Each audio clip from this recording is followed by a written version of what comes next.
Shoshana Zuboff's 2019 book, The Age of Surveillance Capitalism, is one of the most influential books written in the fields of surveillance studies, privacy studies, and AI studies in the last 2 decades. Its ambitious aims, insights, and bold statements entice both scholars and laypeople alike to either skim through it or read it in an attempt to get a grasp of our current situation with regards to emerging surveillance technologies and their effects upon society.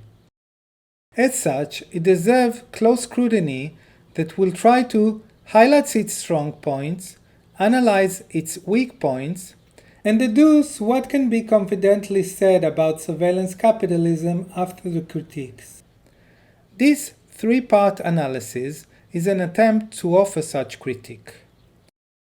In the first part of this critique, I described the book's main arguments, talked about the book's strong points, and addressed 3 critiques I do not believe pose a significant problem.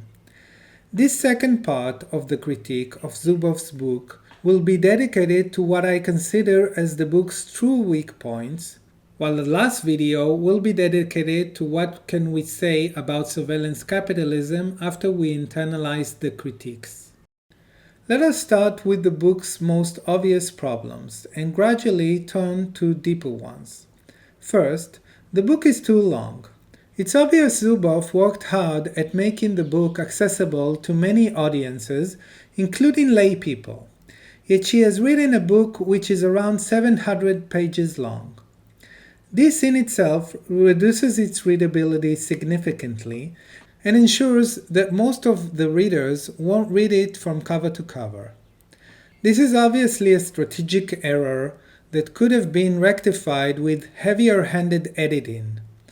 This book could have easily been reduced by at least 150 pages just by taking out some of the claims that repeat themselves and some of the more embellished descriptions, which may add some color but not much content. Second, and still in the realm of readability, there is the book's overabundant use of original terminology. While suggesting new and original terminology is an important part of what scholars do, the quantity of such terms does play a role here. If we offer too many terms, the reader may easily get lost, which of course reduces readability. It seems Zuboff did try to compensate for this abundance of original terminology by repeating each term and its meaning many times. Yet this only made the text more tedious and contributed to the ballooning number of pages mentioned previously. For instance, Zuboff's original term, big other, is repeated in the book no less than 100 times. And in many of these instances is accompanied by an explanation of the unintuitive term. Third, and closely connected to the second point, in many cases Zuboff gives preferences to her original terminology over more established terms, coined or used by other scholars. In Zuboff's words, I introduce new terms when existing language fails to capture the new phenomenon. Of course, there is nothing wrong with thinking your terminology is better than the one in use, but there is a need to acknowledge the competing terminology and to make an honest effort to convince your readers that your term is in fact superior.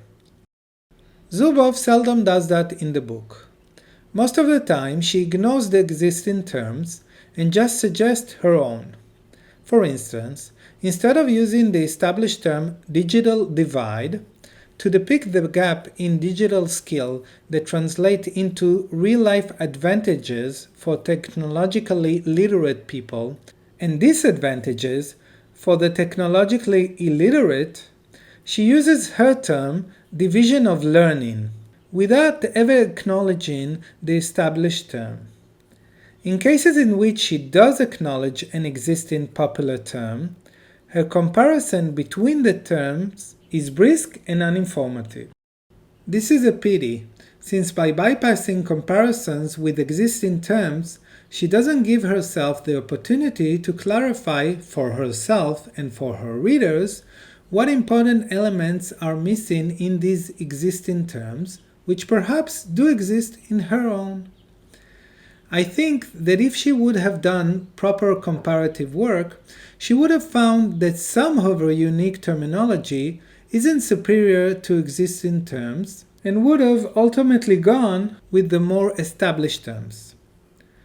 Two byproducts of this course of action would have been making this text more readable, since you can bank more on established terms known to readers, and making the life of students and junior scholars easier, because they would have been more aware of what search terms to use in order to find more material on the subject. The fourth problem is that the book lacks comparativeness not only in the use of terminology, but on every possible level. For one thing, comparisons with competing theories are scarce, and in the rare cases that a competing theory is offered, only bits and pieces of it get to be represented in a text.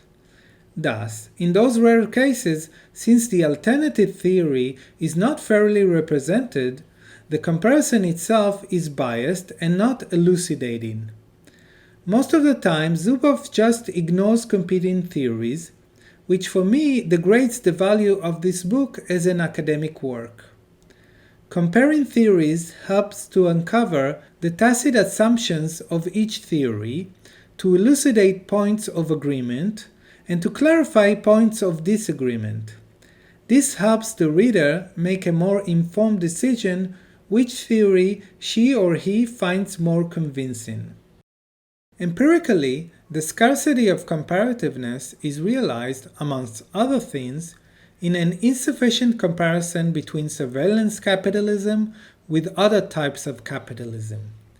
Here, Zuboff does offer us some comparison between traditional capitalism and surveillance capitalism, but traditional capitalism is reduced to a single historical one-dimensional prototype, that of the Ford Motor Company. Even within the case of the Ford Company, what we get is an idealized version of its early history, to make it fit Zuboff's clear-cut dichotomy between the positive traditional capitalism and the negative surveillance capitalism. Of course, traditional manufacturing capitalism is so much more than one specific company in one specific historical period, and includes many detrimental phenomena that could easily compete with those of surveillance capitalism, so that one cannot consider her example an earnest historical comparison. Instead, what we get is a comparison between a phenomenon we know relatively well from our present, with an idealized reductionist version of the past. This is a terrible foundation on which to make the bold claim that what we are witnessing is an entirely new phase of capitalism, since the historical comparison is so flimsy and feels biased.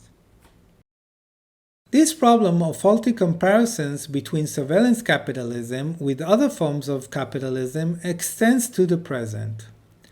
We are offered a comparison between Apple, which represents the positive product and service-based capitalism model, with firms that represent the negative surveillance capitalism model, but this comparison is very shallow. Apple's case isn't analyzed in any comprehensive way, but is offered as an example of a popular product company that doesn't lean towards surveillance capitalism, except at the edges. Zuboff leads us to believe that Apple's straightforward business model of offering products and services that give users real value is superior to surveillance capitalism's complex and manipulative business model, which take more than it gives. Yet can we be confident that this is indeed true? Zuboff doesn't offer a systematic and thorough comparison, but uses the Apple company as an archetype. Her admiration of Apple and its product is evident, and while she mentions the many social transgressions Apple has been associated with, this is done in one short sentence that seems to hide more than it reveals. It shows that she is aware of Apple's detrimental policies, but is unwilling to discuss them and offers a disclaimer instead. Why is a good comparison between surveillance capitalism companies and non-surveillance capitalism companies so important? A. Because the book claims that there is a new type of capitalism that is radically different than the previous type, and this claim needs to be convincingly made by analyzing how comprehensive the differences between these two types of capitalism are. B. Because the book goes in depth into many of surveillance capitalism's manipulative and detrimental policies, but doesn't show that such practices aren't also typical of non-surveillance capitalism firms. And C. Because the book briskly rules out some alternative explanation for the root of the problem that surveillance capitalism firms create, such as monopolism or capitalism itself, but lacking an earnest comparison doesn't really show that the problem itself is the behavior surplus logic. That is, that most of the detrimental policies of these firms are created due to the desire to predict and provoke behavior, and not due to, for instance, the desire to control the market at all cost. Empirically, comparativeness is also lacking for the first half of the surveillance capitalism term, that of surveillance. Surveillance capitalism isn't compared to other types of surveillance, leaving unclear where the phenomenon begins and where it ends. What doesn't fall under the term surveillance capitalism? Which of these two types of surveillance is more pervasive and why? And how effective each type of surveillance is? While the answers to some of these questions can be deduced from the text given enough prior knowledge, they should have been discussed explicitly in order to chart the phenomenon Zuboff studies in an adequate way, and offer her readers a well-informed text. Indeed, since many of her readers don't come from surveillance studies, they don't end up with a clear picture of the specific phenomenon she's talking about. For instance, they don't understand that most forms of CCTV are currently not part of surveillance capitalism. I myself have encountered students who treated the term surveillance capitalism as just a synonym of the word surveillance, or of corporate surveillance, without understanding that many forms of surveillance don't fall under that category. Moreover, the lack of comparativeness in Zuboff's book seems to be part of an overall unwillingness to engage in limiting factors and nuance. It is hard to avoid the conclusion that Zuboff thinks that if she will chart the limitations of the phenomenon she is studying, it will somehow weaken the case that surveillance capitalism is real and poses true risk to society, that nuance will confuse the reader and distract from what is important. Yet I believe the reverse is true, that without making room for complexity, nuance, and limitations, one ends up with bold claims, but with too many question marks. The best way to offer credible and convincing set of arguments is by not flattening the complexity. And the best way to produce the necessary complexity, nuance, and limitations is by using the comparative method, which is one of the most trusted tools of social scholars in our time. It both provides a superior analysis and grants the researcher the theoretical reflexivity needed. Last, and touching a little bit more on the subject of theoretical reflexivity, in this book, Zuboff does not show much reflexivity towards her own tacit assumptions and cultural affinities. Her North American centrism is evident throughout the book, but not acknowledged in any meaningful way. So are her typical US middle-class assumptions. The majority of the real and imagined examples Zuboff offers her readers revolve around owning and driving a car, and owning and living in a house, with a definite vibe of a single-family home, the type that dominate the US landscape. She does this as if much of humanity doesn't live under other conditions, in big cities relying on public transportation, and in apartments which they sometimes own, but often do not. Like a good middle-class liberal, her pro-privacy claims idealize the home, but many of her young readers have no access to home ownership and surely don't idealize their rented places as the ultimate sanctuary. Her deep and unfettered belief in capitalism, her strong conviction in individualism, and her objection to anything that reeks of Marxism also seem typical to her generation and its Cold War era socialization, and is somewhat at odds with her younger readers who are much less convinced by those concepts. Being more aware of her own assumptions may have kept her from falling so clearly into the boomer stigma and alienating at least some of her readership. All in all, while in some respects I believe Zuboff just reduced the readability of her book, it is the deficiencies in comparativeness which really hurt the text and decrease its analytical value.